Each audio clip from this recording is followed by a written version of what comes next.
Hello and welcome to episode 113 of Glitch Report. My name is GnittWitt. Thank you so much for stopping by, saying hi, kicking it with me today on the stream of dreams, the show of shows, and everything in between. You can find everything that I do over at my Linktree. That's linktree.com/GnittWitt, GnittWitt, Twitch, Twitter, YouTube, Instagram, TikTok, Blue Sky, all of that good stuff. Not only that, but if you are listening to the audio version of this podcast or the video version that'll be up on YouTube, by the time you've done that, I will also have that Linktree page updated with a link to my Big Red Barrel author page. I have been writing for Big Red Barrel since earlier in the month. Kick things off with my Black Ops 6 beta preview. I've gone on to do 4 more articles, 5 articles total in the month of September. Now, can I maintain that pace? Can I maintain that prolific status? I don't know. I mean, so a couple things. I mean, you know, it just kind of like was like a happy coincidence that I was able to produce a lot of this stuff as quick as I've been able to, right? So one of the reasons for that is because Tim over at Big Red Barrel was pretty flexible with allowing me to kind of review anything that I wanted that was within this year. And I'd already played a lot of Buckshot Roulette prior to writing the review. So Buckshot Roulette was already very familiar with me. I played a bit more of it as I was writing the review. In the case of the Black Ops 6 preview, I mean, I was already planning on, I've talked about Black Ops 6 on this podcast all the time, right? I'm familiar with Black Ops 6 and I was excited to play it, and the beta was something that was already on my radar, so it kind of worked out that way. In the case of Click Holding, which that review for Click Holding is up now on bigredbarrel.com. That is a very short indie horror game, right? So this isn't something where I needed to bash my head for 40 hours on something like a Final Fantasy 16 or whatever, right? This is a short indie horror game, right? So that's kind of how the first 3 articles came to be. And then in the case of Platform 8, which we're going to talk Platform 8 later on in the show, my Platform 8 review is up now. Platform 8 was on my radar because it was a follow-up to last year's Exit 8. Exit 8 is also on like PS5 and PC and other places. Platform 8 is currently, if I remember correctly, only on PC. But you can play Exit 8, which is the prequel if you want. Platform 8 also on my radar. That was a game that I really wanted to play. I didn't even need much of a reason to play it. So again, it just kind of happened that way. And in the case of Platform 8, it is also a short horror game. So we have Buckshot Roulette, which is a roguelike, which I already played a bunch of and is not very long, all things considered. Click Holding being the shortest game of any of the games that I've reviewed so far. Platform 8 also being on the shorter side of things. And then I ended up actually dropping 2 reviews last week since we last spoke, actually, because not only did I review Platform 8 on bigredbarrel.com, I also reviewed Parking Garage Rally Circuit. So we're going to be talking both of those games later on in the show today. But, you know, like I don't know if I can keep writing as fast as I can throughout the rest of my time with Big Red Barrel. I would certainly like to. I like the idea of being, you know, prolific, if you want to call me that or whatever the case may be. But, you know, like I was already kind of thinking about what's the next thing I want to review, what's the next, you know, piece I want to write. And I have a variety of ideas floating around inside my head. But with all of that said, I think the next review will probably take me a lot longer for a variety of reasons. One of those being that it probably won't be a shorter game like the games that I played. Parking Garage Rally Circuit also, and maybe to its detriment, a game that is a little on the short side of things as well. But we will cover all of that in a moment. But I just wanted to say, hey, if you go over to linktree.com/GnittWitt, you can find a convenient link to all the things that I'm about, up to and including the link to my Big Red Barrel author page. I'll also be sharing that across a variety of social media. So if you find me on social media, wherever you may be, you may also find me there as well. So just, just keep all of that in mind. As we go through the podcast today, we have a huge amount of news to get to. PlayStation had their state of play. We're going to talk about that. Not to be outdone, Xbox did their Tokyo Game Show 2024 broadcast. So we're going to kick things off talking about everything that was at the PlayStation state of play. I'll share my thoughts on the PlayStation state of play, which I watched. Then we'll talk about everything that was announced at the Xbox Tokyo Game Show 2024 broadcast, which I did not watch. And then we'll keep on rolling with the news. But first off, let's go to Kotaku.com. First of all, I just want to say Kotaku, Video Games Chronicles, Eurogamer, IGN, whoever, whatever. I really appreciate when they do these everything that was shown at the, whatever it is, right? I really appreciate them kind of doing that. Unfortunately, in the case of this Kotaku article, they've decided to make it a slideshow presentation, which is not ideal. So I'm actually going to refer to IGN.com, who have put this in backwards order. When I do these, I like to typically go in order of when the stuff was announced throughout the showcase. That doesn't seem to be. I'm a simple man and I just want to go in chronological order. All right, whatever. We'll just go based on the breakdown that Kotaku has. We'll stick with what Kotaku brought us and we'll go from there. Astrobot, they talked a lot about how Astrobot is so special to Sony and PlayStation and the hearts and minds and the feels and all of that good stuff. They announced that Astrobot will be getting a free update with new speedrun levels and new character cameos from Helldivers and Stellar Blade. The update will be coming this fall. This game looks awesome. This game looks super, super neat. The Midnight Walk, which is a clay stop motion inspired horror game from Moonhood Studios. Those are the folks that made Lost in Random. I did not play Lost in Random, but the Midnight Walk will be coming to PlayStation 5 and PSVR 2. That game looks really neat. Another game that looks really neat is the new sci-fi.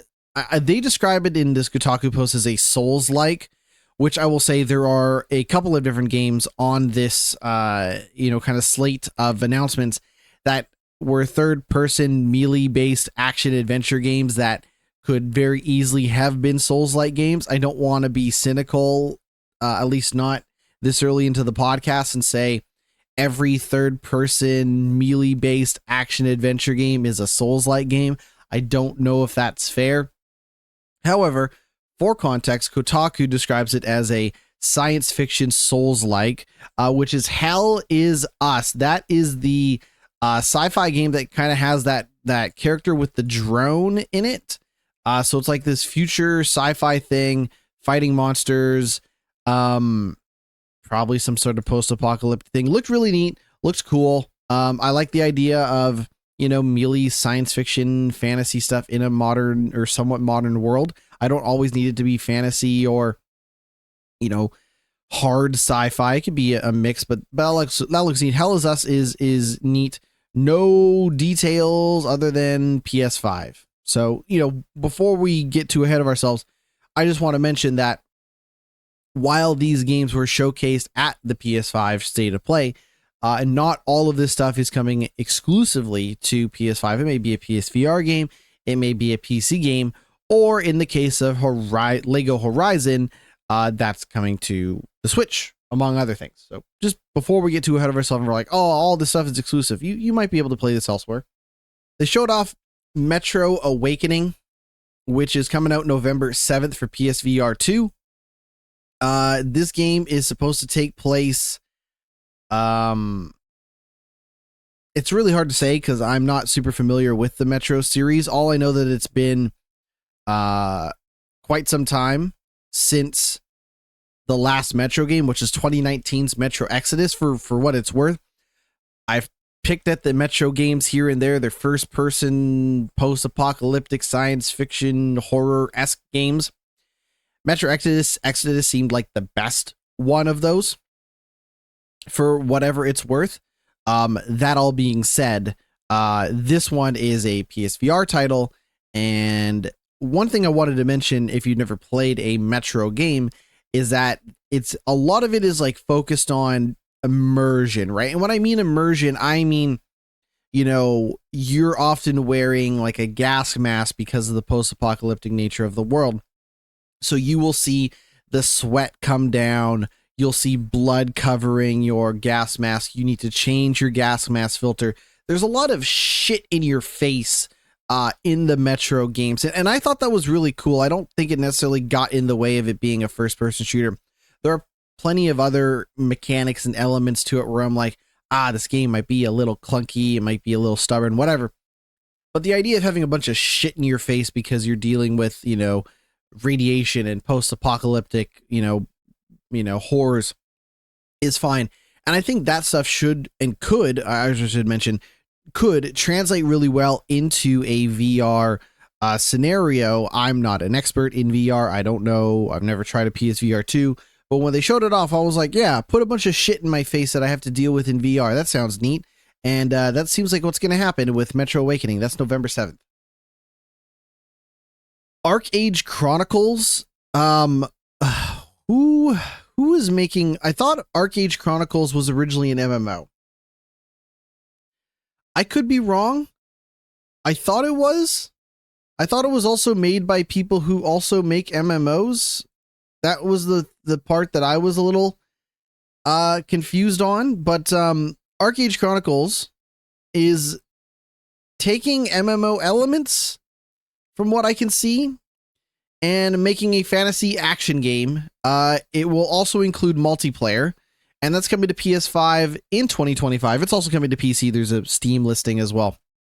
ArcAge Chronicles looks really neat, real over the top, like, you know, dude on a horse fighting, and I mean, you could describe a lot of these games as like dudes fighting, which is, you know, kind of the whole, I mean, listen, when we get to Dynasty Warriors, you're going to be like, oh my God, there are so many dudes fighting, but ArcAge Chronicles seems really neat.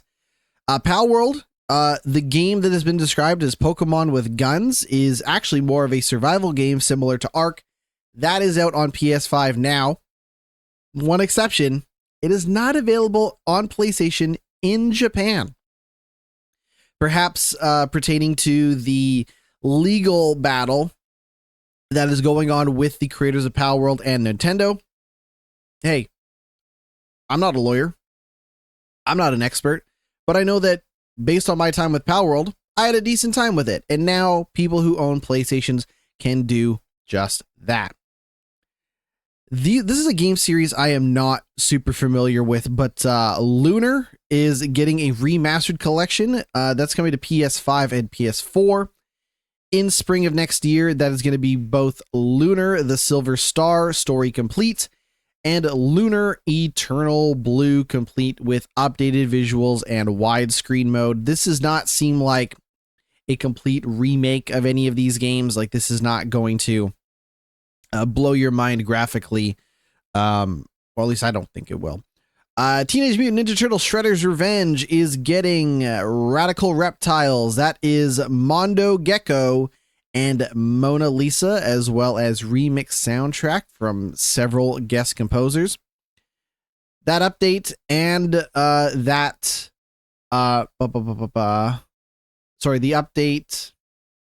and the both update, and I'm trying to remember. It's a free update, sorry. So the free update includes the soundtrack, and then the DLC is sold separately. Both those are available now, if that is your thing. They confirmed that Keanu Reeves is voicing Shadow the Hedgehog, which shouldn't be a surprise because we've already known that Keanu Reeves is voicing Sean Connery the Hedgehog.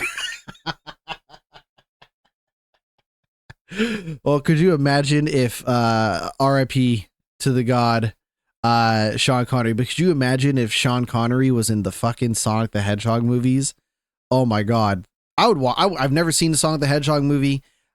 I would have watched one by now if Sean Connery was in it, but so I didn't mean to mix Sonic the Hedgehog with Shadow. Oh god, Keanu Reeves is voicing Shadow the Hedgehog in a post-launch update for Sonic and Shadow Generations. I got that sentence out without bursting into laughter again. It'll also feature levels based on Sonic the Hedgehog 3, the movie. The update will be launching December 12th. Oh, I almost had a hard time just getting that all out there. And it's fucking Sonic. Who cares? Fantasian, Neo Dimension is out on PS4 and PS5 December 5th. That is the new game. Well, it's been kicking around for a bit. From Hironobu Sakaguchi, as well as Final Fantasy composer Nobuo Uematsu. That's kind of two Final Fantasy legends coming together to make a game. This is also out on Apple Arcade, and it's been kicking around a bunch of different places, but that's coming to PS5 and PS4 December 5th. They showed off more Dragon Age the Veilguard. I will say this, the graphically, what they showed of Dragon Age the Veilguard did not look amazing. The big set piece that they were showing was a boss fight with a dragon. I'm still very much interested in Dragon Age the Veilguard. I will be there day one, ready to play it. There's no doubt in my mind. That being said, I think graphically it didn't look so hot, and maybe it didn't look so hot compared to the other games that were part of the showcase. But regardless, that game launches October 31st. The Lake House, that is the second expansion for Alan Wake 2. That is coming in October. If you own the deluxe version of Alan Wake 2, you will get this Lake House expansion for free. The other expansion is already out. I forget what it's called, but you can play it now if you want to. This is probably my VR game of the showcase, which is saying something because I'm not a VR person.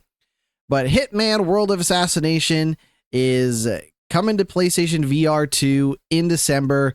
And when it showed you using your motion control hands to choke a dude out or snap his neck, I was all in. I was like, let me get my hands on some dudes and choke them out. And it seems like Hitman World of Assassination is going to let me do that in December. That looked really neat. Legacy of Kain, Soul Reaver, that is 1 and 2 remastered. Those are the PS1 and PS2 games being remastered. That's coming out on PS4 and PS5 on December 10th and other platforms as well. They showed an update for Fear the Spotlight. That is one of the games that was shown at by Blumhouse as part of Summer Game Fest.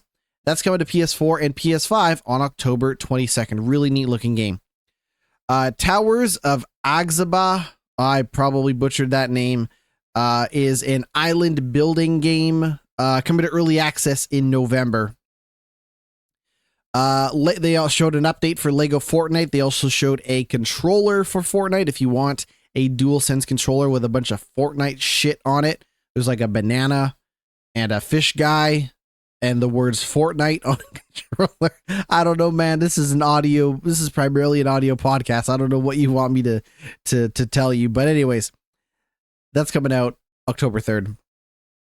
All right. Speaking of dudes, there sure were a lot of dudes in that Dynasty Warriors Origins game. That's coming out January 17th. I guess this is a prequel to all of the Dynasty Warrior games that have ever came before it. But it looks a lot like the other ones where you are, taking part in these military battles, action, melee combat, cutting through tons of guys. And that hasn't changed for the longest time. And it seems like it has only gotten more technical and more stylish, especially with this new game coming out January 17th, the Dynasty Warrior Origins. They showed off more Monster Hunter Wilds. They showed a giant sea creature, a giant bear, some silly little guys, some like cat people, a lady with like all sorts of hairstyles going on. That game is the next big game from Capcom. That's coming out February 28th. They showed off some more Horizon. They showed off more Horizon Adventures. This is also where they confirmed Horizon Zero Dawn Remastered, which is coming to PC and PS5. If you own it on PC, you will get the upgrade for free. If you own the PS4 version on digital or on disc, you can upgrade for $10. They've done this a couple of times. They just recently did this with The Last of Us Part 2. So that is your thing. One of the things that they kind of mentioned is that they have re-recorded the mocap to bring the game up to the visual fidelity of its sequel, Forbidden West. That is coming out October 31st, same day as Dragon Age Valguard.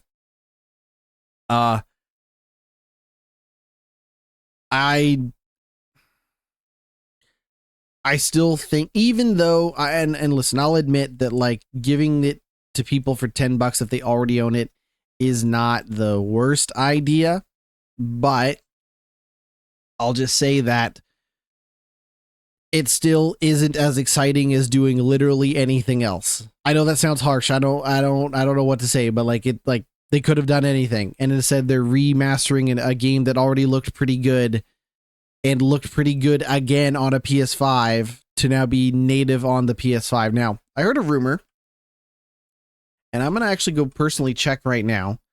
The rumor that I heard is that that Sony had increased the price of Horizon Zero Dawn. This is what I heard. I'm going to go check because I'm curious. They did. Interesting. Oh my goodness. So this is pretty wild, but I guess it makes sense. Otherwise, everyone would just go. I mean, you should just go buy a used copy of Horizon Zero Dawn. Like, just go buy a cheap copy of Horizon Zero Dawn and then play it on your PS5. But now if you go to the PlayStation Store, Horizon Zero Dawn Complete Edition is $50 Canadian on the PlayStation Store. Now, maybe you get a discount if you have PS Plus, whatever. I don't know. I don't have PS Plus. But it's pretty funny to me how this game that is going to get a $10 free upgrade is going to end up costing people $60 to play on a PS5 if they go buy the digital version of that game right now. Sony. Always playing checkers while the rest of us are playing chess. Stellar Blade, they talked about Stellar Blade. The big thing out of that is that Stellar Blade is getting a collaboration with Nier Automata, where you can play as the Stellar Blade lady, but in the costume outfit of Nier Automata character 2B. It was a reminder that I really like Nier Automata. I think the soundtrack of Nier Automata is great. If you haven't played Nier Automata, you should play it because it's a fantastic game. They announced like the monthly games for PS Plus. They also announced that Last of Us Part 1, the remake, that's the complete, about as complete as that game was going to get a remake of, is now the PS5 version of Last of Us is now on PS Plus. So you don't have to buy it. They showed off new DualSense controllers and console covers. They gave an update on PS5 Pro. I'm going to read off to you the list of games they've confirmed. Final Fantasy VII Rebirth, Horizon Forbidden West, The Last of Us Part 2 Remastered, Gran Turismo 7, Hogwarts Legacy, Alan Wake 2, Stellar Blade, Dragon's Dogma 2, Star Wars Jedi Survivor, Metal Gear Solid, Snake Eater Remake, Dragon Age The Veilguard, The First Ascendant, The Crew Motorfest, Resident Evil Village, Demon's Souls, Resident Evil 4 Remake, F1 2024, Ratchet & Clank Rift Apart, Assassin's Creed Shadows, which we'll talk about Assassin's Creed Shadows later on in the show, Marvel's Spider-Man 2. Those are the games that have been confirmed for updates for the PS4, or for PS5 Pro, excuse me. And then finally, the moment we had all been waiting for, they announced the sequel to Ghost of Tsushima, Ghosts of Yote. I hope I'm pronouncing that right. That's Y-O with like a thing over top of it. T-E-I. That has also been confirmed for PS5 in 2025. A brand new protagonist, a brand new location in Japan. You play as a samurai woman named Atsu, 300 years removed from the original Ghost of Tsushima. Sony's also been talking about trying to turn Ghost of Tsushima into their next big multimedia franchise, having tried to attract, I believe, one of the directors of John Wick to make a Ghost of Tsushima movie. Whether that ends up being a movie based on the original game or some sort of spin-off thing, it's hard to say. This was going as far back as 2021 and 2022. We'll see. But apparently Sony wants to make a movie. I say, I can't say anything, but if they want to, they can. That pretty much covers everything that was shown at the PlayStation State of Play. We're going to keep things moving. We're going to do Xbox, the Tokyo Game Show broadcast, which, again, I did not see. And then we'll go from there. To open up the broadcast, they showed Metal Gear Solid Delta Snake Eater, which is cool. I don't know. I don't know what to say. Other than no confirmed, I don't think they have a confirmed release date yet for the game. I scanned through the trailer, and at no point did they say, yo dog, it's coming anytime soon. So I don't know. Like, I'm assuming that's a next year game. It almost certainly has to be a next year game, but we'll find out. My Hero Academia is coming to Overwatch 2, if that is your thing. There's an expansion coming to Age of Mythology Retold called Immortal Pillars, StarCraft Remastered, and StarCraft 2, the complete collection of StarCraft 2, is coming to Game Pass. That's coming out November 5th, and I just wanted to clarify. StarCraft, of course, the original game, they remastered it with the story mode and the multiplayer and all that stuff. When they made StarCraft 2, they had decided to split the story of StarCraft 2 into 3 games based on the different factions of the StarCraft world. And in doing so, basically made 3 games. They're going to bundle those games together and put them on Game Pass. That's for free. Well, free with the subscription on November 5th. They showed more Indiana Jones news. They also showed something that just looks adorable. This is maybe one of the coolest, one of my favorite things that I've seen from the Tokyo Game Show. It is called Tanuki Pond Summer, and it is a game in which you play as a raccoon on a bicycle. That's I don't know what else there is to say. It is super cute. I hope this comes to a bunch of platforms, because it looks really, really awesome. It's coming to Steam as well. Tanuki Pond Summer. Go look at a trailer for Tanuki Pond Summer, and you'd be like, "Aw, this little raccoon has a bike." It's like an open world. It kind of gives me like Lake, like if Lake was actually, it's actually a lot like Lake, because you play as a raccoon instead of a human. But this raccoon works at the post office. So I'm reading the description for Tanuki Pond Summer right now. It says, deliver packages, make friends, and get ready and get the shrine ready for the big festival. That sounds great. Shut up and take my money. Oh, you can do tricks on the bike? Oh, you're like, right. Oh man, dude. Wow. This game looks great. Oh, and then you're also building up the shrine. Oh, this looks great. This looks super cool. Man. Huh. See, this is the problem with me not having watched it until now, because now I'm watching it and I'm like, oh shit, this looks good. Tanuki Ponds Summer. Looks great. Threads of Time is a HD 2D RPG. I believe this is coming from Square Enix. I really should have done more research ahead of time. but it looks like kind of a Chrono Trigger-esque RPG.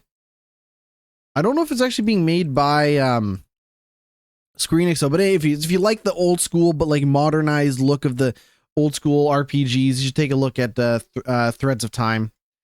We Love Katamari is coming to Xbox and Game Pass. I'm very excited to play We Love Katamari. That is the kind of physics puzzle game where you're rolling around, collecting stuff in the environment. That looks good. Fragpunk is getting a closed beta in October. That is the hero shooter. I wish them the best of luck, but a 5 versus 5 competitive hero-based multiplayer first-person shooter in a world where Concord didn't survive and X Defiant is struggling does not leave me with a lot of hope.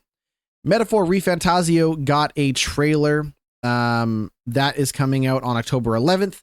A demo for that game also came out. That looks really neat.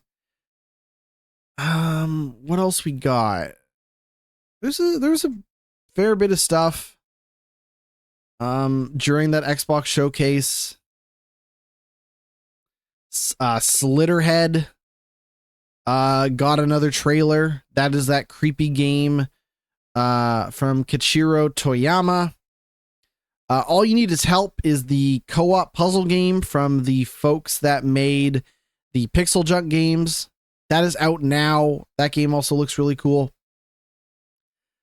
The Starbites, Taste of Desert, got a trailer for that. Dragon Quest. Oh yeah, here we go. Dragon Quest 3, the HD 2D remake, got another trailer that was shown off at the Xbox showcase. Xbox trying to court, Square Enix to the best of their abilities. Speaking of Square Enix, Legend of Mana and Trials of Mana are out now on Xbox Series X and S, and PC and Game Pass today. Trials of Mana is the 2020 remake of the 1995 game, while the Legend of Mana is the 2021 remake of the original game from 1999. So they're both are like remakes, remasters of old games, but hey, they're on Game Pass. And for those that want to play the original Final Fantasy games, and when I say original, I'm basically talking about 1 through 6, because 7 is when they went all 3D and crazy. You can now play those on Xbox. The Final Fantasy Pixel Remaster games are finally out on Xbox starting today. Curious on price, if I can find a price. How much are those?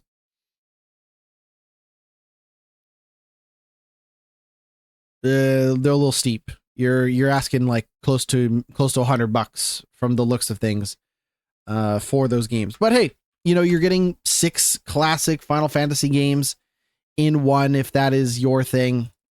I just wanted to see. Nope, can't find it. Okay. It's hard to find the price for that stuff. The site has maybe not updated yet. Is there anything else that we missed from the Xbox showcase? That is pretty much it. All right. We're going to take a break. When we come back, I'm going to let you know what's going on with Ubisoft, which is an increasingly hard thing to do. But stick around. We'll be right back. Welcome back to Glitch Report. I continue to be your host, GnittWitt. And Ubisoft continues to struggle in a variety of ways, and we'll try to cover everything. I just want to say really quick as we get into this Ubisoft stuff, there are things about Ubisoft that are very deserving of criticism. I just want to clarify that like the people that are working on the games are almost never the problem, right? It's leadership and it's stakeholders in the company that are often pushing these poor ideas or encouraging games to release in unfinished states, whatever the case may be, right? I'm not saying that 100% of the people that work on the games are clear of any wrongdoing, but I think that shit typically rolls downhill, but the shit starts at the top. And don't forget that as we cover some of this Ubisoft news throughout the show today. And to kick things off with Ubisoft has officially delayed Assassin's Creed Shadows. Someone go tell Will Ospreay that that game is not coming out until February 14th, 2025. It was originally supposed to come out November 15th. Has now been pushed out of November and into this year. Sorry, into next year, excuse me. And I think, well, let's cover the rest of this. So the other thing that's changing about Ubisoft as it pertains to Assassin's Creed Shadows, or in light of this Assassin's Creed Shadows news, is that they're also dropping their traditional season pass model. What I mean by that is when Star Wars Outlaws came out, there were 3 different versions of Star Wars Outlaws.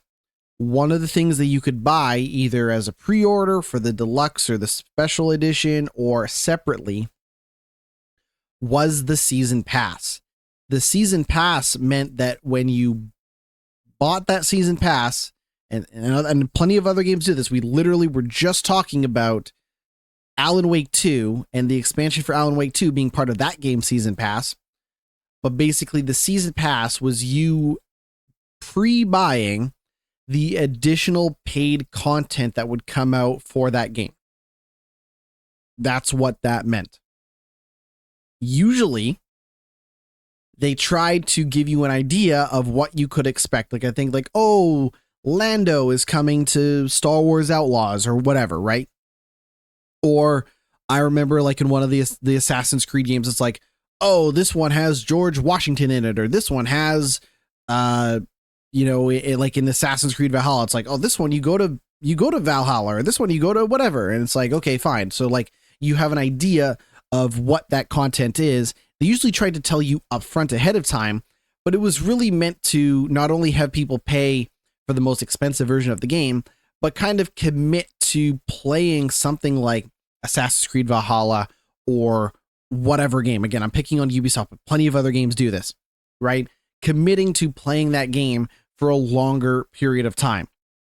Now, you might be hearing me use the phrase season pass, and you might think to yourself, well, GnittWitt, a season pass for like a single player story game doesn't sound that different from a battle pass that you might get in something like Fortnite or Destiny, or, we talked about it with the Apex Legends, right?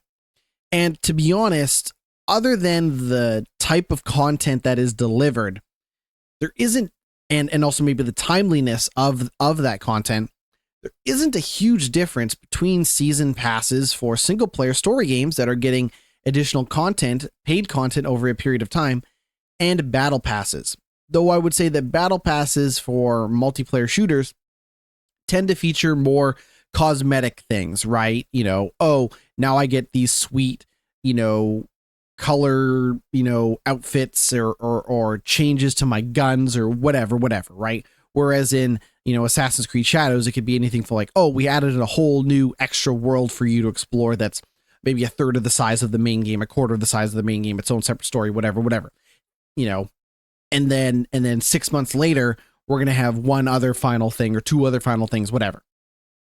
Ubisoft is going away, getting away from that model, starting with Assassin's Creed Shadows. So there's a couple of things that we need to cover. Ubisoft put out a statement saying, listening to players' feedback and as an illustration of our player-centric approach, the following important decisions relative to Assassin's Creed Shadows have been taken.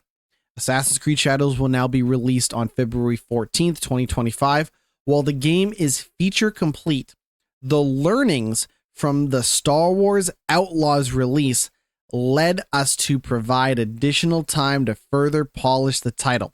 This will enable the biggest entry in the franchise to fully deliver on its ambition, notably by fulfilling the promise of our dual protagonist adventure with Naue and Yasuke, bringing 2 very different gameplay styles. We are departing from the traditional season pass model. All players will be able to enjoy the game at the same time on February 14th, and those that pre-order the game will be granted the first expansion for free. And then finally, the game will mark the return of our new releases on Steam day one. Remember, Ubisoft did a deal with Epic Games. So they had their games on the Epic Game Store, or you could buy Ubisoft's games from the Ubisoft Store or from the Uplay Plus like subscription thing, which is what I used to play Star Wars Outlaws. But now, if you want to buy the game on PC, you can do so day one on Steam if that is your thing. Now, this statement that Ubisoft put out follows the announcement of Ghost of Yote, which is another similar action-adventure game set in Japan. We now have a scenario where both Assassin's Creed Shadows and Ghost of Yote are coming out at the same time in 2025. Yves Guillemot made a comment saying, I would like to say there's a lot of space for very high quality games, and those two games can sell very well. That's what Yves said. What I say is, if Ubisoft is lucky, Ghost of Yote is going to come out October, November. And that Assassin's Creed Shadows sticks to its date of Valentine's Day of next year. Like if I'm Ubisoft, that's what I'm hoping for. But Assassin's Creed Shadows needs to hit. Right? Like Assassin's Creed Shadows needs to be a success. And I say that as someone who mostly liked my time with Assassin's Creed Valhalla. Like I don't know how we got here. Like just in terms of a lack of confidence in the Assassin's Creed series, in the Assassin's Creed game, in Ubisoft's games, I don't know. But like Assassin's Creed Valhalla is a bloated game with way too much content and a story that goes on forever. But it's okay. Like you get to do Viking stuff. Like it's not the worst game I've played. It's not the worst Assassin's Creed game I've played. How did we go from like, yo dog, this is the biggest Assassin's Creed game we've ever made, to, hey, we're not confident in this game and we're not confident in our ability to upsell you additional expansions and content, and we're not confident that this game will sell enough without being on Steam. Like, how did we get here? Because they mentioned Star Wars Outlaws. Was Star Wars Outlaws really that bad of a release that it just shook Ubisoft to the core? Now, I famously said that Star Wars Outlaws is the worst playing Ubisoft open world action game that I had ever played. I stick to my guns. I bet if I went out and started looking for other, Ubisoft games, I could find some open world action games produced by Ubisoft that played worse than Star Wars Outlaws. But at that point, I'm just tormenting myself. And I don't want to do that. But I just wanted to quickly cover this. And like I said, I really don't want to kick this game while it's down. There are plenty of people that liked it. I would rather have liked it than not liked it. But Ubisoft is also talking about Star Wars Outlaws removed from the context of this Assassin's Creed news. Ubisoft has outlined a plan to improve Star Wars Outlaws after softer than expected sales. Now, I just want to say very quickly that I know Star Wars, the public perception with Star Wars is that maybe Disney's, milked that cow a little too dry since purchasing it. Maybe they've beaten it to death. Maybe they've ruined Star Wars. I don't know. I'm not a Star Wars fan. Like I watched one episode of The Acolyte. I said, I don't want to watch The Acolyte anymore. And I just don't have like super strong feelings of Star Wars. I don't have super strong feelings of Star Wars back when Star Wars was owned by Lucasfilm. I don't have super strong feelings for Star Wars as a whole now that Disney owns Star Wars. So I'm not like a Star Wars like expert or anything. I'm familiar with Star Wars, but you also keep in mind that I'm a man who was born around the time of the prequels. So like the strongest memories I have of Star Wars are of Jar Jar Binks. So like maybe it's for the best that I'm not over here being a die-hard Star Wars fan, because if I was, I would be like Misa Jar Jar Binks, and nobody wants that. With that said, they have outlined a plan to fix Star Wars Outlaws, which I thought it was maybe a little harsh considering what that game is, but and how it lined up. But here we go.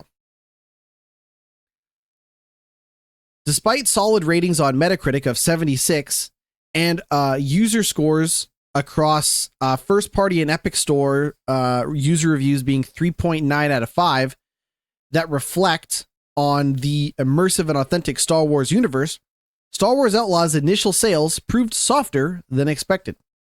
In response to player feedback, Ubisoft's development team are currently fully mobilized to swiftly implement a series of updates to polish and improve player experience in order to engage a large audience during the holiday season to position Star Wars Outlaws as a long-term performer. Ubisoft also noted that they plan to release Star Wars Outlaws on Steam on November 21st of 2024.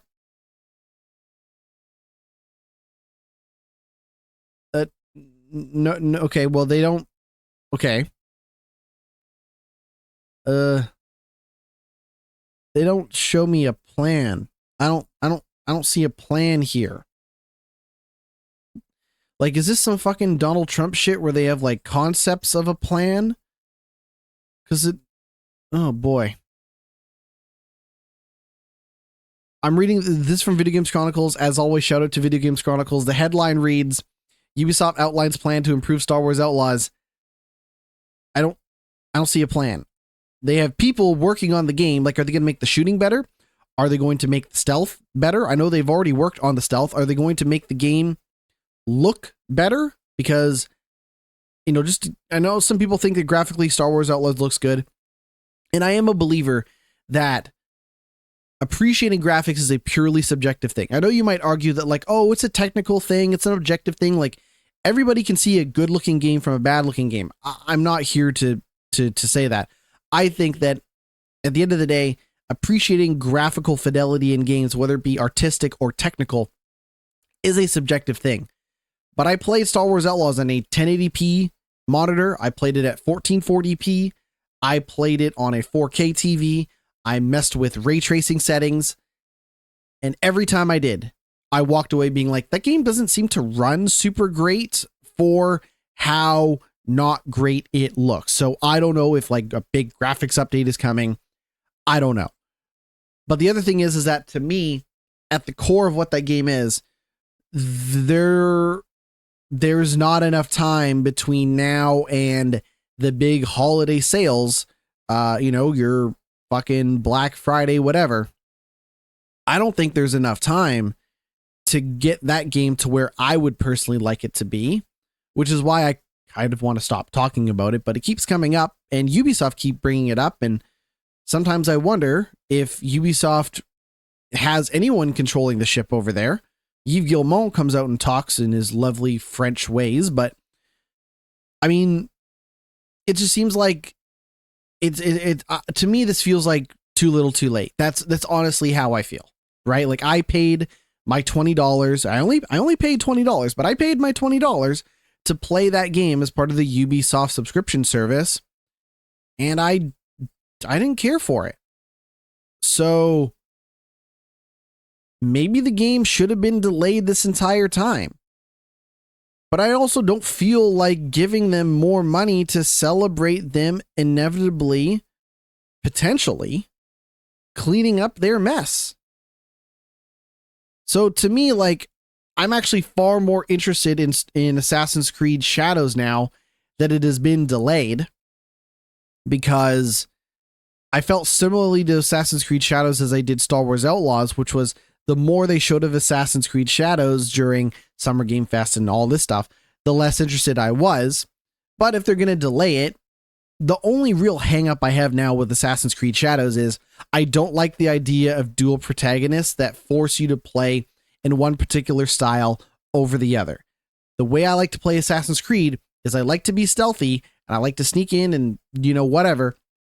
And then once it has been made real that I am a terrible spy, I'm a terrible assassin, and I'm really bad at stealth, then I like to fight my way through the rest of the combat encounter. But I like to start out playing stealthy so that I can kind of, you know, sneak in and do that, you know, do assassin stuff. But this idea of like, oh, well, Naue is the sneaky one and Yasuke is the fight a bunch of dudes one, like, that's not what I want. Like, then just make the game more of a stealthy game, or make the game more of a, you know, just fighting a bunch of dudes thing and remove the sneakiness from it entirely. Ghost of Tsushima, not to compare, I know it's not fair, but like, let me backtrack.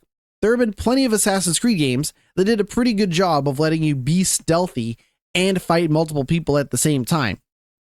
In fact, I would argue ever since pretty much like Assassin's Creed 2, the game was really good about letting you have the tools and powers and abilities to sneak around and then fight guys when shit got real. And this commitment to the dual protagonist thing, like, it has not interested me on a story level, and it has not interested me on a gameplay level. So unless they can find very, very distinct presentations and gameplay differences between the two characters that make you almost want to pick one over the other every time, I would rather them just put it in one. Just let me be stealthy and let me be badass, and don't make me mix it up. But we're going to have to wait until February 14th to find out. Final news story about Ubisoft is that their share prices has dropped to its lowest in nearly 11 years. This is in response to Assassin's Creed Shadows' delay and acknowledgement of Star Wars Outlaws' poor sales. When the market closed on Wednesday, their share price was at 11.40 euro. Funny money. I don't know what the euro dollar is, but anyways, looks like an E. 11.40 euro. But then it opened the next day at 9.76. They went from 11.40 to 9.76 over the course of a night. It's gone up and down, but it has dropped quite a bit. At one point in October of 2020, Ubisoft shares were at 82.96. Now, well, let me see. Can I load up my little stock app here? Let me see if I can. Can I buy some Ubisoft shares? Ubisoft.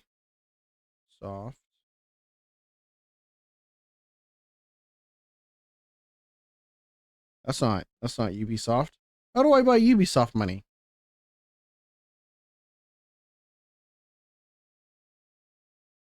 Well, great. I can't find it. Doesn't matter. It's gone down. It keeps going down. Now, it's not as low as it's ever been, but it's still, or we'd have to go back quite a few years, 11 years, to get it as low as it has been. I hope Ubisoft recovers, right? Unfortunately, we're probably looking at a short-term and long-term reality where I read a news story saying Assassin's Creed Shadows came out and they laid off a bunch of people, right? They finished working on Star Wars Outlaws. They laid off a bunch of people. X-Defiant shut down. They laid off a bunch of people. Whatever. I don't know. I'm not hoping that this happens, but it seems to very much be the case. Now, I know the stock prices is all funny money at the end of the day, but that funny money is usually attached to real decision-making process that goes on to affect real people. And I don't have a good feeling about, at the very least, the short-term optics of Ubisoft. I would love to be wrong. I would love for Assassin's Creed Shadows to be good. And again, I would have loved to have liked Star Wars Outlaws. I carved out a bunch of time when that game came out to play Star Wars Outlaws, and then I immediately had to scramble with the other games that I was going to play because I'm like, oh, I'm not going to spend 40 to 60 hours playing Star Wars Outlaws. I'm going to have to do something else with my time. I wish everybody at Ubisoft the best of luck. I hope this works out, but it doesn't look good. Speaking of things that look good, I might even say incredible, Sega, everyone's favorite company, Sega, have unveiled their new game based on the Like a Dragon series called Like a Dragon Pirate Yakuza in Hawaii. I'm going to say that one more time. Like a Dragon Pirate Yakuza in Hawaii. This is coming out on February 28th on PS4, PS5, Xbox Series X and S, Xbox One, and PC via Steam. This game will be an action-adventure game, unlike Like a Dragon and unlike Like a Dragon Infinite Wealth. And it will feature popular recurring character Goro Majima in what appears to be a story that directly follows Like a Dragon Infinite Wealth. Like a Dragon Infinite Wealth came out earlier this year. Now you might be wondering, what's a pirate doing in Hawaii? It seems like they are reusing some of the environment from Like a Dragon Infinite Wealth. Like a Dragon Infinite Wealth does take place in Japan, but at some point in Like a Dragon, you do Infinite Wealth, you spend a significant amount of time in Hawaii. That seems to be where they're reusing the assets and location and turning it into an action adventure game instead of a turn-based RPG like Infinite Wealth was. This looks awesome. I don't know what to tell you other than this game looks fucking rad as hell. It's hilarious. It's ridiculous. The idea of Majima on, in Hawaii doing pirate stuff, but then, and I don't know if this is at the very end. I'm kind of skimming through the trailer, but at some point they start to reveal some of the characters in the game. Oh, this is an hour-long thing. I don't want this. Do they have the photos? Oh, I want to see his face one more time. Show me his face. What? I'm trying to figure out what trailer he was in. Maybe he wasn't in this one? It doesn't matter. Samoa Joe is in this game. That's what I wanted to say. Samoa Joe, and it's from what I understand, it's his face is in the game. I believe he is also voice acting in Yakuza. But I'm just going to say this one more time for the people in the cheap seats. A video game called Like a Dragon Pirate Yakuza in Hawaii will feature Samoa Joe. That's the greatest thing to ever happen in the history of video games. It makes me want to just skip all of the other Yakuza games and Like a Dragon games and immediately get to this one because I just want to do pirate shit and hang out with Samoa Joe. Maybe Samoa Joe's a bad guy. I don't know. But we're going to find out February 28th on pretty much everything. Got a little update on Concord. You remember Concord. The director of Firewalk Studios, Ryan Ellis, has stepped down from the game and the studio. The return of Concord remains in limbo. People aren't sure if it's ever going to come back or whatever. But here's what we know. Ryan Ellis told staff at Firewalk Studios last week that he would no longer be serving as game director on Concord and would instead be stepping down into a support role. Citing 3 sources familiar with the move, the publication says, this is from Kotaku reporting this, and then picked up by Video Games Chronicles. Kotaku says that Ellis was emotional when initially speaking to staff after the game's launch, when it was clear that it was going to be a major failure. Quote, Ryan deeply believed in that project and bringing players together through the joy in it.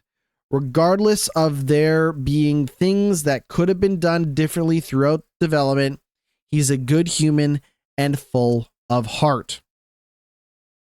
Remember, estimations were that Concord sold about 25,000 copies on PS5 and PC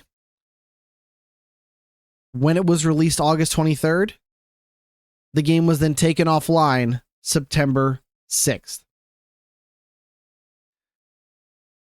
And then another news story came out about Concord. This one I find a little hard to believe just because of how, well, we'll get to why. I find it hard to believe. But if this is true, if the news story that I'm about to read you is true about Concord, Concord is a bigger disaster than any of us could have expected. Sony's Concord reportedly cost $400 million to develop. And the game was reportedly referred to as the future of PlayStation. Now, this is being brought up by the PlayStation podcast Sacred Symbols when discussing this on the podcast. Colin Moriarty, one of the hosts of the show, said, "I spoke extensively with someone who worked on Concord, and it's so much worse than you think. It was internally referred to as the future of PlayStation with Star Wars-like potential, and a dev culture of, quote, toxic positivity halted any negative feedback." And I guess the toxic positivity was just this thing of like, the game is better than people say it is. It's not as bad as whatever.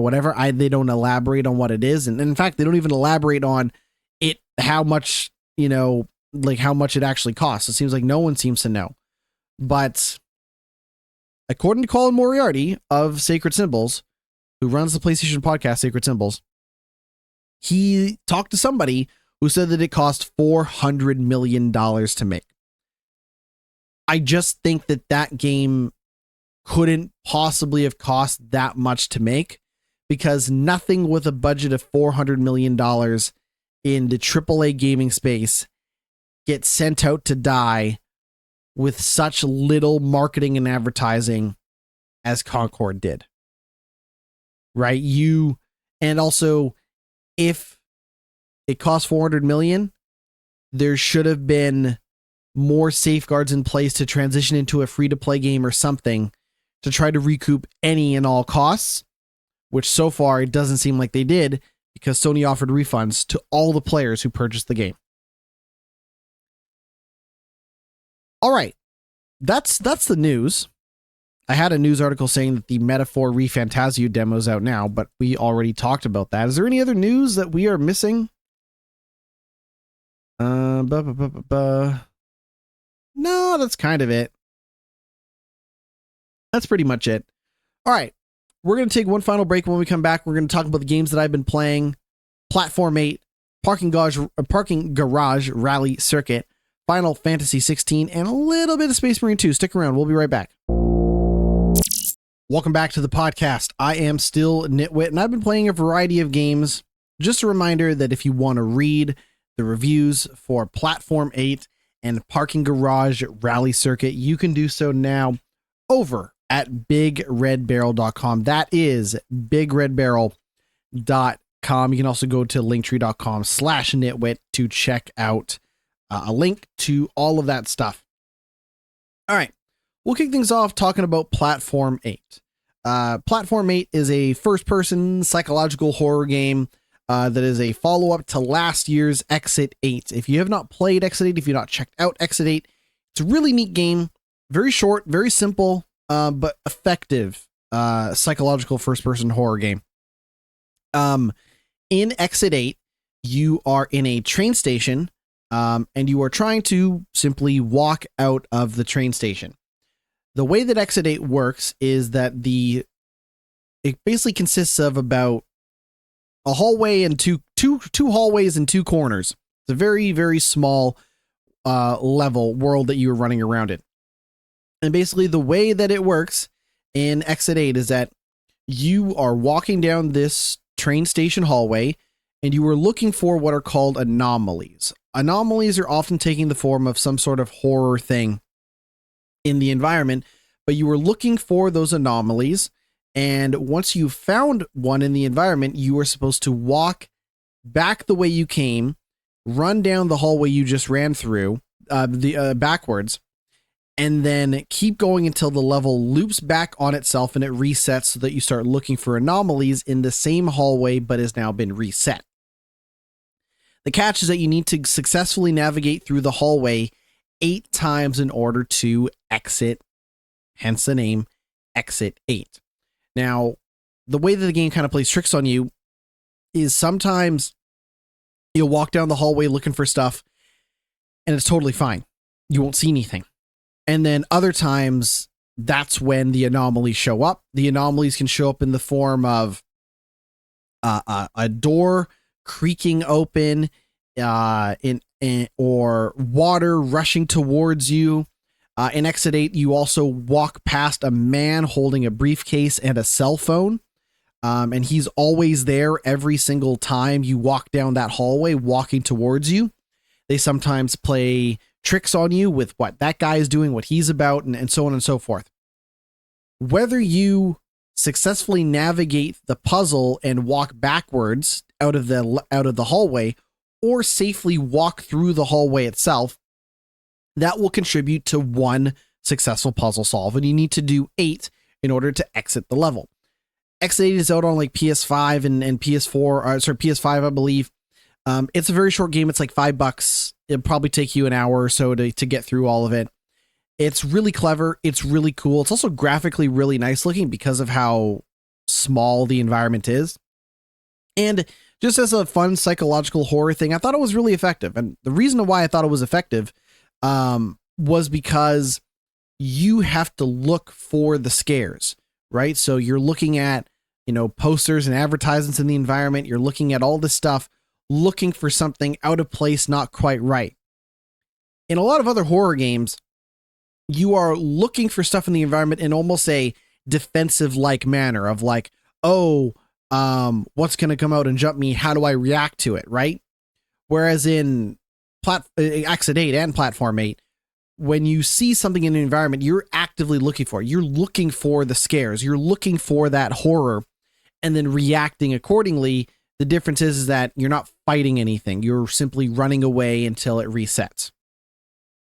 So in Exit 8, you're doing all of that stuff inside of a train station hallway.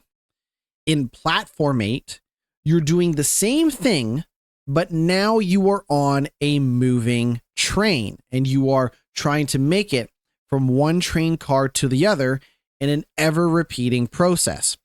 Other elements of the game are still there. There are posters in the environment, and the guy who has the briefcase and the cell phone is now sitting on that train.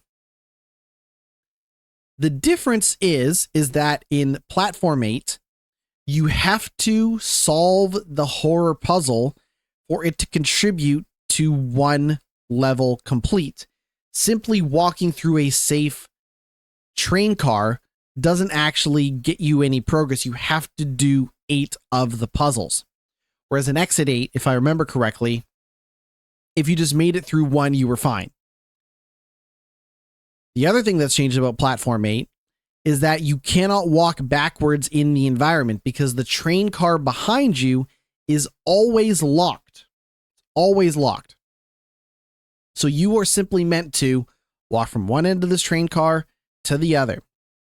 So they've kind of taken away one of the elements of solving the puzzle in Platform 8 and instead have replaced it with this ability for you to sit in any of the empty train cars in the environment.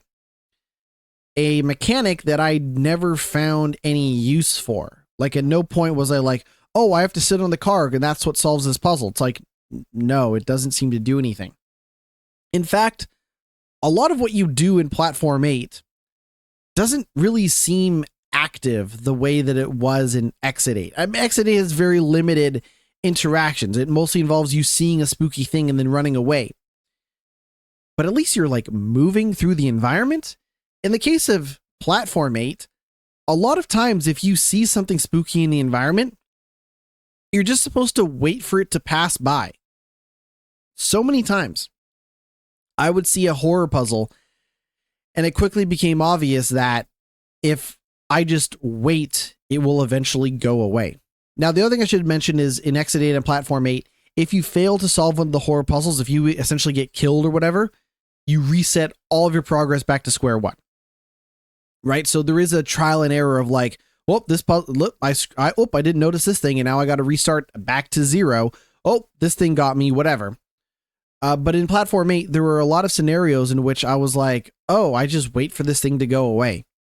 There are a couple other puzzles in Platform 8 that are solved by you simply turning around, looking the other way, but still walking backwards towards the thing that is the horror anomaly, and then you safely pass by it. It just doesn't quite feel as active as Exit 8. I don't know how else to describe it for something that's very limited in gameplay. I also feel like they return to the well on a lot of the concepts and ideas in Platform 8 as they were in Exit 8. I feel like they're almost similar horror jump scares and puzzles as there were in Exit 8.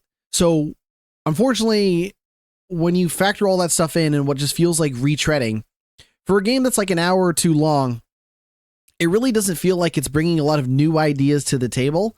And in fact, it's starting to lose steam two games into this potential series or franchise or whatever.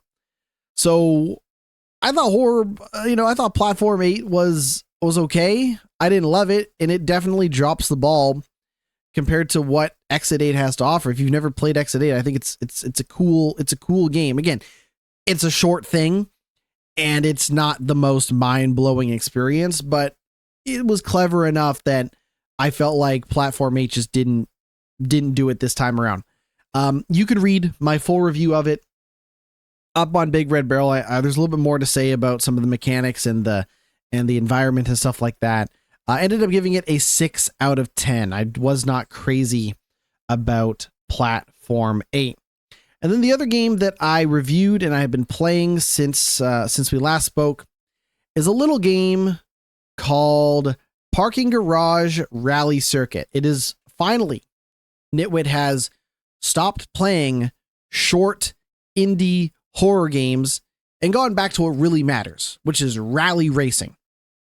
Parking Garage Rally Circuit is a rally racing game that is heavily inspired by, classic, Sega Saturn and PlayStation 1 era rally racing games. It has a, low polygonal 3D look to it. It looks kind of like a PS1 Sega Saturn game, right? But it's not just about the looks that it influences. It is also a very simple game. You're not doing a lot of, hardcore, management in rally the way that you would, I got to handle the snow and the dirt and the rain and the puddles and the whatever, right? Like a lot of the environment works with you in a very simple arcade-like manner. Now, the premise of Parking Garage Rally Circuit is you are performing rally races inside parking garages. Now, just for a moment, if you're not an expert on rally, and neither am I, but I'll try to be your expert on rally racing for a moment.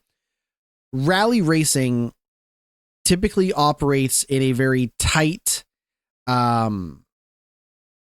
narrow, damn near claustrophobic track that has everything from big jumps to really tight 90-degree or tighter turns and corners and hairpins and just all of this stuff. It's a very technical, grueling race in a variety of environments, whether it's snow or rain or whatever, right? A mix of asphalt and dirt and gravel and all of that stuff. It's a very technical race, a very demanding race. If you think about just what it's like to drive around in a parking garage in a race-like manner, it's not too dissimilar from how a rally track might look when you really start to think about it, right? of like, oh, this is a 90-degree turn that immediately goes down into a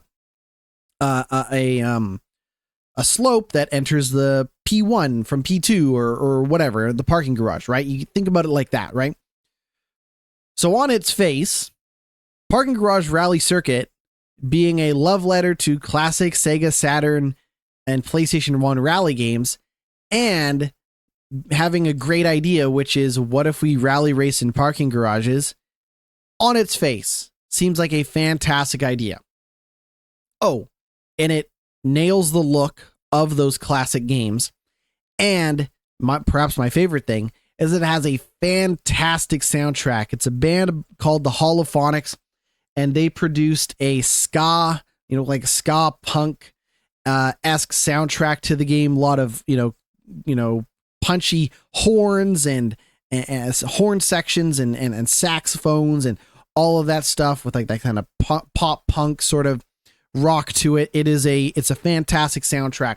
So on its face, Parking Garage Rally Circuit really nails the aesthetics, the vibes, and it brings a fantastic idea to the table. And then the gameplay completely drops the ball on all of the potential that game had. Unfortunately, Parking Garage Rally Circuit really fails in two ways. One is the level design, and two, the driving controls and the physics of the car are pretty bad. So let's talk the mechanics first. The mechanic is very simple. When you're going around, corners and turns, you're often drifting from left to right. As you drift, you earn a boost, and once you exit the drift, the boost is automatically applied and you just go, which is all fine and good. It's a really simple mechanic, but it's, not the most inventive one. There are plenty of games, Mario Kart, Crash Team Racing, whatever. The list goes on, that has this sort of drifting and then boost mechanic, right? That auto applies. The problem is that if you connect with or collide with a wall of any kind, too often your car actually like Spider-Man's its way onto the wall and actually turns sideways and begins riding up the wall.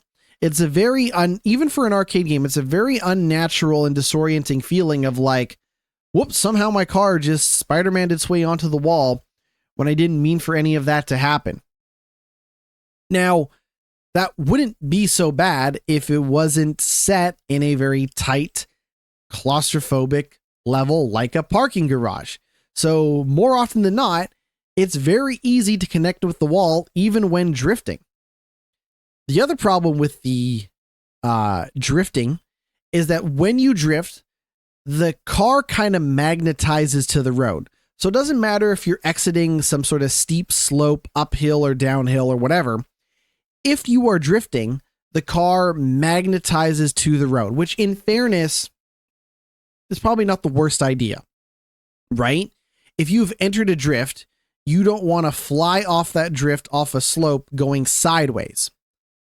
The problem is that sometimes these tight turns and corners are so tight that you don't actually have the ability to see what's coming ahead of you unless you look at the map. But even then, you might find yourself in a position where you can't course correct the drift. So if you accelerate straight over the incline, you will jump the car. But if you drift, you will just stick to the surface no matter what. And that can be really frustrating if you are going to boost into a drift, especially if you're boosting from one corner into the other, and that next corner leads into a jump or an incline or a 90-degree turn. You can see where the problem is, right? Where it's like, it's so tight and claustrophobic at times that you don't actually have space to go as fast as the game encourages you to go by using the drift mechanic. Like it's almost like the drift mechanic gets in the way of the level design, and if the level design doesn't get you, the weird physics does. So it feels like the level design is almost punishing the player for performing as well as it is. It's very easy to fly off the track due to a boost, or in some cases, I've actually missed jumps because there wasn't enough of a straightaway to use my boost on coming out of a drift. You can chain your boost, so you can kind of go in and out of a drift. I can drift left, I can drift right, and that'll kind of bank my boost so I can, hit a bigger boost. But it still often feels like trial and error because the levels don't accommodate for how fast you can be driving at any time. If the verticality, whether it be the inclines or the slopes, weren't bad enough, they've also put a bunch of shit in the levels. That can be anything from like toll booth, like gates, to parked cars, or even just like sharp corners that just have you clip into the environment. And if you've ever played Sonic the Hedgehog, it kind of feels like when you're moving really, really fast in Sonic the Hedgehog, and then you get hit and you lose all of that speed, and it's almost like this debilitating like state of, oh my God, this whiplash. That's kind of how it feels when you lose control and hit something in Parking Garage Rally Circuit. Which means that even if you were having fun at one point in time, that level design or the poor driving controls might eventually just snatch that fun from you. It's harsh, but that's how I feel. Is it just does not hold up its end of the bargain when it comes to controls or level design. I don't know what else to say. Now, the core of the game is you racing laps, competing with online ghost player times for the best time. So when you start the game, start any level, you'll see the bronze, the silver, the gold, and those are real players and they're real times.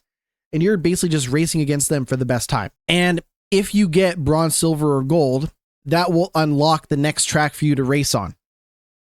Now, I believe there are about 15 songs, and there are 8 tracks, 8 levels in the game. As you progress through the 8 levels, you complete one campaign, one set of those. You basically complete those levels once. You will then unlock the next car. There are 3 cars in the game. Each car is represented by a weight class. You get light, and then I think you get heavy, and then I think you get ultra cars. One of the problems, I don't think we even mentioned this in the review. One of the problems is that the cars that you unlock eventually get faster and faster, with the ultra cars being the fastest, which somehow makes it feel even more punishing to drive these heavier but faster cars with, collision and car driving mechanics and controls that don't cooperate as much as they should, with levels that further accentuate the problems that the game has from a gameplay perspective. I almost felt like, man, there's even less of a point to keep doing this because the light car is the best car in the game, which is the one you start out with, because at least that's a little bit easier to control than these cars that get like super turbo boosts and all of this stuff. But basically, you get through the 8 tracks. If you earn at least one medal, bronze, silver, or gold, you'll beat that tier. You'll then unlock the next car. You do the same thing over again with the new car on the 8 tracks, and then you complete that, and then you get the ultra car. And then you can do that one more time. It doesn't take that long to do. Like, I was able to unlock all the cars in about 2 hours. Right? So we're in this sort of scenario where, from a gameplay perspective, it doesn't seem to hold up. From a content perspective, it's pretty thin. And I would argue that my favorite parts of that game, like the look of the game, and the soundtrack of the game, are almost irrelevant to the actual playing of the game itself. Like, the most positive thing I can say about the game almost feels irrelevant to how much fun someone might have in the game. On Steam, it's $13. So do keep that in mind. Like, $13 for, maybe 2 or more hours of fun is what a purchase decision, a qualitative decision that I'll let you decide if it's worth or not. The final thing I'll mention is that the game also has multiplayer. In multiplayer, you can create and join lobbies of players, where it's 8 total drivers in that race. The only thing is that the multiplayer doesn't feel any different than the single player because you can't interact with the cars when you're racing. You can't crash into each other, which is probably for the best considering the terrible is a strong word, bad driving mechanics that are already in the game. But it just felt like I was racing with more people on the same 8 tracks using the same 3 types of cars. The only difference is that you have to wait a little bit longer for the game to start as you wait for the host of the lobby to start the next game. I don't think Parking Garage Rally Circuit is great. Looking at Steam reviews, I seem to be on the, I don't know, like more reviews are starting to come out. People are saying, kind of criticizing the level design and the physics and stuff, but it's mostly positive reviews on Steam, so you can take that into account. Very positive is the current rating out of 293 reviews. 293 reviews on Steam, 5 of which are negative. And you could add mine to that list if you want. But I ended up giving Parking Garage Rally Circuit a 4.5 out of 10 on BigRedBarrel.com. It's a fantastic soundtrack, which I started listening to on Apple Music. The graphics and style of the game is fantastic. It's a game that really knows what it's trying to be, a throwback to that era of games. But the gameplay doesn't hold up. And that level design only makes things worse.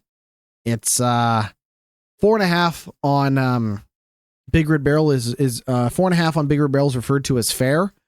I think I am being more than fair with the game, but I think a lot of that has to come down to I was pretty hooked on what that game was initially, but the more I played it, the more I was like, I'm not having a lot of fun. So 4.5 out of 10 on BigRedBarrel.com. You can read my full review up now. I have been struggling to finish Space Marine 2. I am very, very close to the end of Space Marine 2. I would only be a level or 2 left. And I think that story has just kind of fallen apart a little bit for me. I've really struggled with some of the story elements, and maybe it's because I'm not an expert in Warhammer or anything like that. I don't know. But I've kind of struggled to finish that game. I would really like to finish it by now, but I've just kind of fallen off of it. It's gotten pretty repetitive. You fight those kind of alien-like creatures at the start of the game, and then changes to a different enemy faction. That other enemy faction is actually less interesting to fight than the aliens. So it feels like maybe a game that kind of blows its load a little early in terms of, wow, look at the graphics are pretty good and it's crazy and it's Space Marines and all this stuff, but it doesn't maybe have a lot of stuff to keep you invested and engaged towards the end of it.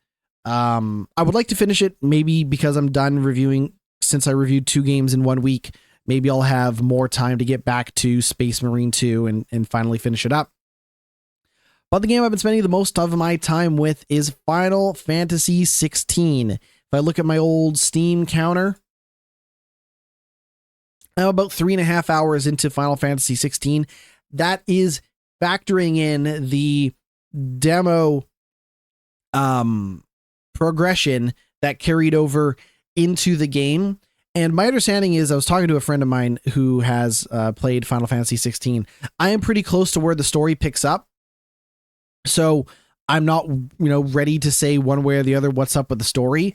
But despite how bombastic that demo may be, it then slows down pretty significantly once that game starts. Like it basically what happens is that demo is really bombastic, and then it opens, and it's a pretty strong opening for the main game, but it doesn't take long until it slows down until you're like, man, what even is this game? Like, why is this story so slow? This isn't going anywhere. You made all of this kind of premise and setup, and it's not seem to be going anywhere. My understanding is after about 4 or so hours, the story seems to really pick up. There's a big boss battle that I need to start preparing for. But I'll just say that, like, you know, it's a very easy game. I usually play games on easy because I want to get through the story. There's only 2 difficulty settings at the start of Final Fantasy 16, story mode or action mode. Action mode being the more difficult mode. I am playing it on action mode. It's very, very easy. I'm not trying to brag or whatever. There might be people who struggled with the real-time combat. There might be people who are more familiar with the turn-based nature of original Final Fantasy games that are not familiar with action games. I don't know. I'm not here to judge.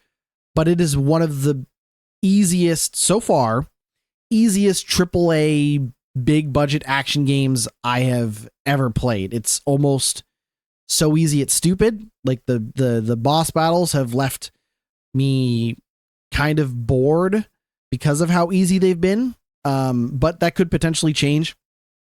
There are side quests in the game.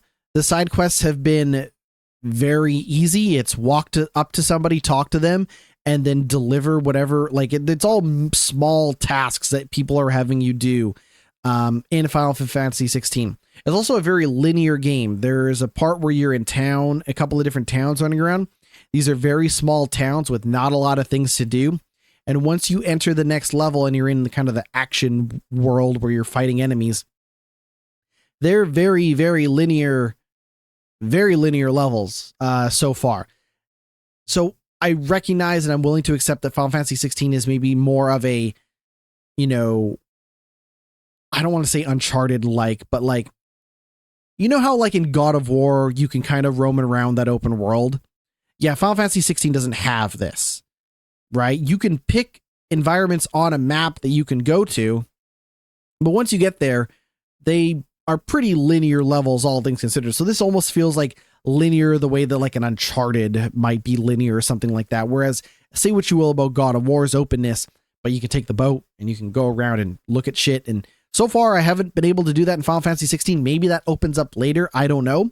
Now, all of that is to say that I'm still really enjoying the game, but I'm waiting for it to kick into that next gear. And I'm assuming that's something that's going to happen as I make a little bit more progression. Maybe the combat gets a little more difficult, maybe gets a little more engaging. I have definitely unlocked more abilities and items and stuff like that since the demo. Graphically, I think the game looks good. I think the voice acting is fun. I think the story so far is totally fine.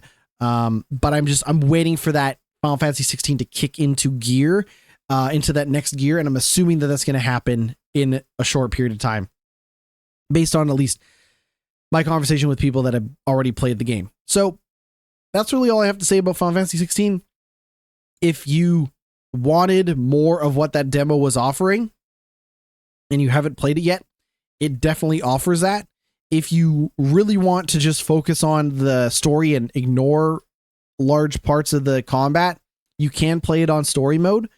But I found that if you equip the items you need to equip, if you upgrade your equipment, if you upgrade your abilities, the combat's not that hard. Like you just have to go into the menus and make sure you equipped your best sword or that you upgraded your, Phoenix ability or whatever, right? You need to just equip and upgrade those abilities, and the rest of it is pretty easy because it's not like you can go roam around an open world and level up and get better items and equipment and, oh, I found the secret. Like, you're pretty much leveling up in pace with the story. Maybe there'll be a part where you can grind out more battles and get more items and weapons and stuff like that. I don't know. But for now, it seems like you're kind of on a set path, and as long as you upgrade those abilities and you equip your items, you should be fine. But they do have the story mode for those that want to check that out. That is going to do it for the podcast. I have been GnittWitt. You can find everything that I do over at my Linktree. That's linktree.com/GnittWitt. GnittWitt. Twitch, Twitter, YouTube, Instagram, TikTok, Blue Sky, all of that stuff in one convenient location. Make sure to check out BigRedBarrel.com. Read all of my reviews up on Big Red Barrel, as well as all of the other stuff people have been posting. Dead Rising Deluxe Remastered review up now on that site, along with many, many, many more articles. I've been GnittWitt. That's going to do it for Glitch Report. We'll see you next week. Take it easy.